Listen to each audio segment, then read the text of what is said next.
തൊഴിലുറപ്പ് തൊഴിലാളികളുടെ ജീവിത സുരക്ഷ ഉറപ്പാക്കുന്നതിന് വേണ്ട നടപടികൾ സ്വീകരിക്കണമെന്നാവശ്യപ്പെട്ട് INTUC സമരം സംഘടിപ്പിച്ചു. കോതമംഗലത്ത് KSEB ഓഫീസിന് മുമ്പിൽ നടത്തിയ ധർണയിൽ നിരവധി പേർ പങ്കെടുത്തു. തൊഴിലുറപ്പ് തൊഴിലാളികളുടെ ജീവിത സുരക്ഷ ഉറപ്പാക്കുക, വേതനവും തൊഴിൽ ദിനങ്ങളും വർദ്ധിപ്പിക്കുക തുടങ്ങിയ വിവിധ ആവശ്യങ്ങളാണ് INTUC ഉന്നയിക്കുന്നത്. റീജിയണൽ കമ്മിറ്റിയുടെ നേതൃത്വത്തിൽ കോതമംഗലം KSEB ഓഫീസിന് മുമ്പിൽ നടത്തിയ ധർണ പ്രസിഡന്റ് KC മാത്യു ഉദ്ഘാടനം ചെയ്തു. കേരളം ഒട്ടാകെ ഇതുപോലുള്ള സമരപരിപാടികൾ സംസ്ഥാന ഗവൺമെന്റ് ഓഫീസുകളുടെ മുമ്പിൽ നടക്കുകയാണ്.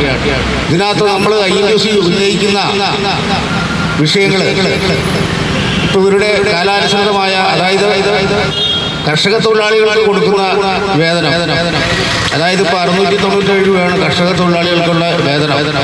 ആ വേതനത്തിലേക്ക് നമ്മുടെ തൊഴിലുറപ്പ് തൊഴിലാളികളുടെ വേതനം വർദ്ധിപ്പിക്കുക, തൊഴിൽ ദിനം 200 ആക്കി വർദ്ധിപ്പിക്കുക, അവർക്ക് ESI സൗകര്യം ഉണ്ടാക്കുക, യൂണിഫോം വിതരണം ചെയ്യുക, അതുപോലെ സമയബന്ധിതമായിട്ട് അവർക്ക് വേതനം വിതരണം ചെയ്യുക. ഇതൊക്കെയാണ് INTUC മുന്നോട്ട് വെച്ചിട്ടുള്ള നിർദ്ദേശങ്ങൾ.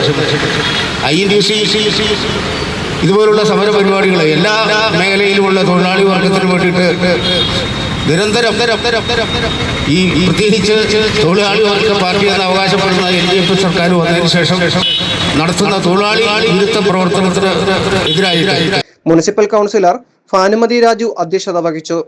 ജിജി സാജു, സിദി മുഹമ്മദ്, ഷജീല ജിയാസ്, മഞ്ജു സാബു, അലി പടിഞ്ഞാറേച്ചാലി, പീറ്റർ മാത്യു, KE കാസിം, ജോസ് കൈതമന, സുരേഷ് ആലപ്പാട്ട്, അനിൽ രാമൻ നായർ തുടങ്ങിയവർ പ്രസംഗിച്ചു.